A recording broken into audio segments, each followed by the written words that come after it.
अंधविश्वास टोना टोटका में लोग इतने व्यस्त हैं, इन पर इतना विश्वास करते हैं। 21वीं सदी में पढ़ा लिखा व्यक्ति भी अंधभक्त और मूर्ख बना बैठा है। इसी की एक घटना सामने आई है। आपको बता दें कि छोटी बेटी ने बड़ी बेटी को फोन करके बताया कि माताजी दुनिया में नहीं रही है, वो खत्म हो गई है, पिताजी ने उनको मार दिया है। ऐसा कुछ ये मामला आया है राजस्थान के धौलपुर से। पेपर 17 तारीख के पेपर में यह मामला सामने आया है। इस पेपर में स्पष्ट रूप से कहा जा रहा है, लिखा जा रहा है, उसके आधार पर मैं आप सभी लोगों के बीच में ये चर्चा सुनाने के लिए जा रहा हूं कि एक दादी थी और एक उनको दादी थी या आंटी थी, उनको कह सकते हैं, एक महिला थी। उनके सिर पर कौवा बैठ जाता है। कौवा बैठ जाता है तो लोगों का अंधविश्वास में अधिकतर मानना है कि जिसके सर पर कौवा अगर बैठ गया तो काला कौवा बैठ गया तो उसकी मृत्यु निश्चित है और हो जाएगी, उसी दिन हो जाएगी या आगे पीछे 2-4 दिन में हो जाएगी। ये अंधविश्वासी लोगों का मानना है कौवा बैठने से। आमतौर पर कौवा कब बैठता है? कौवा आप सभी लोगों को पता है, जब महिला कहीं जा रही हो रास्ते में, अगर कौवा को कहीं उसका संतुलन खराब हो गया तो आप बैठा, या कहीं कुछ है और उसको खाने पीने की चीजें दिखाई दे रही हैं, महिला पुरुष अगर वहां पर है तो आमतौर पर कौवा बैठ जाता है। और कभी कभी बैठता है, ऐसा नहीं कि रोजाना बैठता हो। तो किसी के सर पर कौवा बैठ गया तो फिर लोगों का मानना है जिसके सर पर कौवा बैठा उसकी मृत्यु निश्चित है। इस बात को लोगों ने याद है कि इस बात को अगर जल्दी से इसकी अफवाह फैला दी जाए पारिवारिक जनों में तो फिर शायद वो होनी टल सकती है। तो इसी बात को लेकर राजस्थान के धौलपुर से यह मामला आया और छोटी बेटी ने बड़ी बेटी को फोन करके बताया उसके सिर पर कौवा बैठ गया, इसलिए उसने झूठ बोल दिया कि पिताजी ने माताजी की हत्या कर दी और हम लोगों को घर से बाहर कर दिया। अब इस बात को लेकर बड़ी बेटी ने रोना ताना शुरू कर दिया और उसने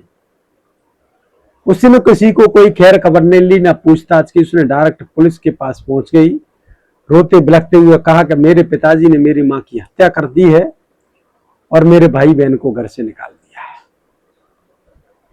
इस बात को पुलिस ने भी हल्के में नहीं लिया और पुलिस तुरंत इस पर एक्शन लेते हुए महिला को साथ में लेकर और चली जाती है उस गांव में जहां पर ये मामला बताया जा रहा। और वहां पर जाते हैं, जिस महिला को मृतक बताया जा रहा था वो महिला जीवित मिलती है और वहां से फोन लगा के बताया जाता है कि ऐसा तो कुछ भी नहीं है, महिला लो बात करो, फोन पे बात करवाएं। और जब ये बात सनसनीखेज निकली और बताया जा रहा कि इस प्रकार का ये कृत्य कैसे किसने किया और क्यों बना, ये मामला कैसे बन गया, तो जब उस पूछताछ की तो बताया गया कि महिला के सिर पर कौवा बैठ गया, इसलिए उसकी छोटी बेटी ने बड़ी बेटी को बताया कि पिताजी ने माताजी की हत्या कर दी है या मौत के घाट उतार दिया है। इस प्रकार की बात है उसने बताई होंगी, जिसके कारण बड़ी बेटी ने पुलिस के पास पहुंची, आवेदन देख दिया। इसके आधार पर पुलिस पहुंची उस गांव में जहां पर ये बातें चल रही थी। जब मृतका वहां पर जीवित मिली तो पता चला कि ये सभी एक अफवाहें थी। गांव वाले लोगों ने यह बताया, तमाम लोगों ने यह बताया कि कौवा बैठ गया। तब ये तो अंधविश्वास कहां तक पहुंच गया, कौवा सिर पे बैठ गया और कौवा सिर पे बैठ गया बता दिया कि भाई ये जो कौवा सिर पे बैठा है इसके माध्यम से जिस व्यक्ति की, इस महिला के सर पे बैठा है वो तो उसकी तो मृत्यु होना तय है। तो तमाम जो अंधविश्वास है पुलिस अब सोच रही है कि कायमी किसके ऊपर की जाए, किसको अपराधी बनाया जाए। और फिर पुलिस ये भी कि भाई इस प्रकार की कृत्य अगर कोई कर रहा है तो उसके खिलाफ भी कायमी करनी चाहिए। ऐसे अंधविश्वासी लोग पुलिस के पास बहुत सारे काम होते हैं और इस प्रकार की झूठ बोलकर अगर पुलिस को गुमराह किया जाता है तो कहीं ना कहीं झूठ बोलने के वाले के खिलाफ भी किसी प्रकार की कानूनी कार्रवाई होना भी बहुत जरूरी है।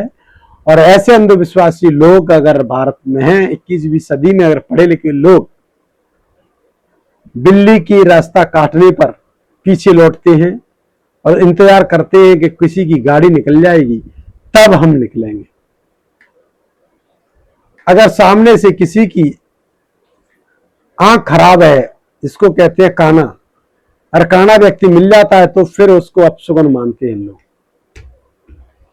सुबह सुबह गांव में अगर सुअर है और उसके ऊपर कौवा बैठा है तो उसको भी अपशगुन मानते हैं लोग। तमाम बातें ऐसी है जिनको लोग लगातार अपशगुन मानते हैं। अपशकुनों के साय में, अंधविश्वास के साय में जो लोग पढ़ते जा रहे हैं, वो कहीं ना कहीं अंधविश्वास में ऐसे अटक जाते हैं कि वो कहीं ना कहीं अपना खुद का भी कुछ गलत कर लेते हैं। इसलिए आप लोगों की क्या कुछ राय है, कमेंट बॉक्स में राय देना ना भूलें। देखते रहिए वाद अलग।